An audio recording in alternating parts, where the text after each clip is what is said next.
সব জায়গায়, এমনকি পুলিশ, বিডিআর, র্যাব, আর্মি, এদের বিশেষ বিশেষ দিনে এদের এখানে বল্টুর মধ্যে কথা কয় না। কয়েকদিন পরে আবার আল্লাহ জানে হাসিনা আর কয়েকদিন থাকলে মনে হয় যে হুজুর আর এই নিয়ে লাগায় লাগায় ওয়াশ করণ লাগলো, শেখ মুজিবুর ওয়াশ করণ লাগতো এই নিয়ে লাগাইয়া। অবস্থাটা এমনই হইতেছিল যে মুজিব পূজা এমন অবস্থায় চলে যাচ্ছিল।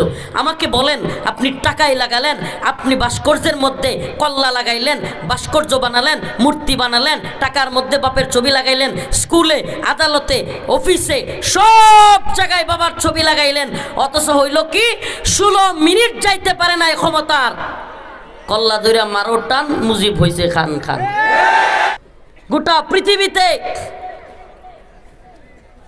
গোটা পৃথিবীতে এখনো পর্যন্ত মুমিনের অন্তরে 14.5 বছর 1500 বছর প্রায় চলে গেছে, অথচ রসুলের প্রতি ভালোবাসা মুহাম্মদের উম্মতের কমছে না বাড়ছে?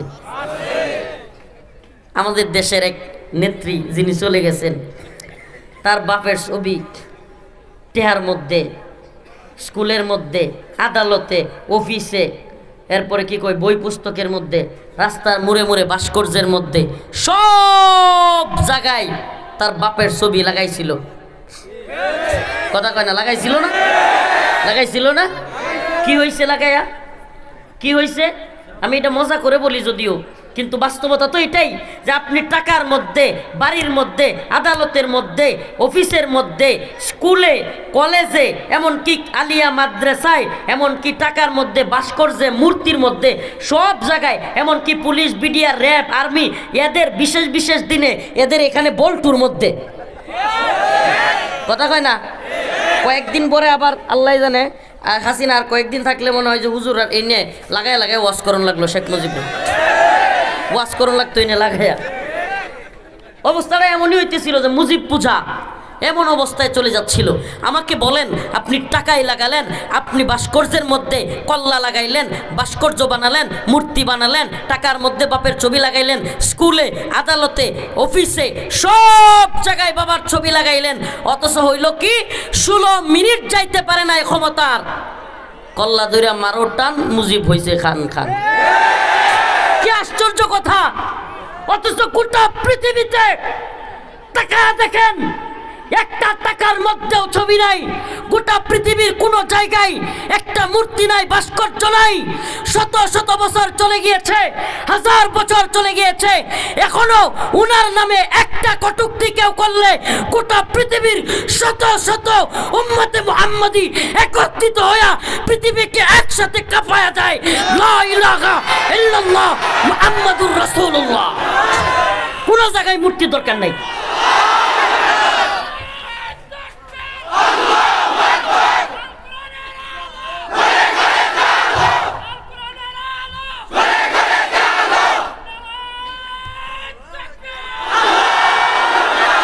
রাসূলুল্লাহ সাল্লাল্লাহু আলাইহি সাল্লামের একটা মূর্তি গোটা পৃথিবীতে আছে? আছে বলেন? একটা টাকার মধ্যে ছবি আছে? পৃথিবীর কেউ দেখাইতে পারবে? শত শত বছর চলে গেছে, কোন এক কুলাঙ্গার এখনো রাসূলকে নিয়ে কিচ্ছু বললে শত শত কোটি মুসলমানের কলিজা ফাইটে যায়। এটারে কয় ভালোবাসা মিয়া? মূর্তি দিয়া, টাকা দিয়া, জয় বাংলা স্লোগান দেওয়াইয়া বাধ্য কইরা মানুষের ভালোবাসা আদায় করুন যায় না, কেউ করতে পারবে না। এজন্য বলি, ভালোবাসা পেতে হলে মানুষের অন্তর থেকে পাওয়ার আশা করতে হবে। আল্লাহ পাক আমাদেরকে বোঝার তৌফিক দান করুন, এগুলো থেকে, সমস্ত গুনাহের কাজ থেকে তওবা করার তৌফিক দান করুন। উলামায়ে কেরাম বুঝাইছিল ভাস্কর্য বানায়েন না, বাপের মূর্তি বানায়েন না, কত বুঝাইলাম আমরা, মানছে? মানে নাই। এখন কি হইছে? নিজে তো পালাইছে, এখন বাপের অবস্থাটা কি হইছে? এই বেচারারে সম্মানিত করছে না আরো অপমান করছে? বাধ্য কইরা সম্মান আদায় করা যায়, ভালোবাসা আদায় করা যায়। আল্লাহ পাক আমাদেরকে বোঝার তৌফিক দান করুন, বলেন আমিন। তাইলে আজকের আলোচনায় আমি চাই আমার এই টঙ্গীর ভাইরা, এখানে আমি প্রতি বছর এই প্রোগ্রামে আসি, উনি আমাদেরই এলাকার বড় ভাই, এই মসজিদের ইমাম সাহেব, আমি প্রত্যেক বছর এখানে আসি। আপনাদের প্রতি উদারত আহ্বান থাকবে, আপনাদের মা বোনদেরকে পর্দা করাবেন তো? এখনো যেই মারা রাস্তায় আছেন দ্রুত চলে যান, বাড়িতে চলে যান। আপনারা পর্দা ছাড়া ঘর থেকে বের হলেন মানে আপনি জাহান্নামের পথে আগালেন। মা এটা আপনি বুঝতেছেন না, এটা আপনাকে কেউ বুঝাচ্ছে না, কিন্তু এটাই বাস্তবতা। আপনি একটা কদম দিলেন মানে একটা কদম জাহান্নামের দিকে আগাইলেন। এটা আপনাকে কে বুঝাবে? ও ভাই বিশ্বাস করেন ভাই, এটা একেবারে আমরা যারা দিন ইলম যাদের আছে, যারা জানে, এরা সুস্পষ্ট যে যেই মেয়ে পর্দা ছাড়া ঘর থেকে বেরোলো সে জাহান্নামের পথে একটা কদম ফেললো। আল্লাহ পাক তওবা করার তৌফিক দান করুক। আরো জোরে বলেন আমিন। তো মুমিনের কয়েকটা সিফাত বললাম, কদ আফলাহাল মুমিনুন আল্লাযীনা হুম ফি সলাতিহিম খাশিউন। মুমিন সফল মুমিন কারা? যারা খুশু খুজুর সাথে নামাজ পড়ে। আজকে থেকে নামাজ পড়বো তো? আমার একটু হাতটা তুলে দেখেন, কে কে নামাজ পড়বো?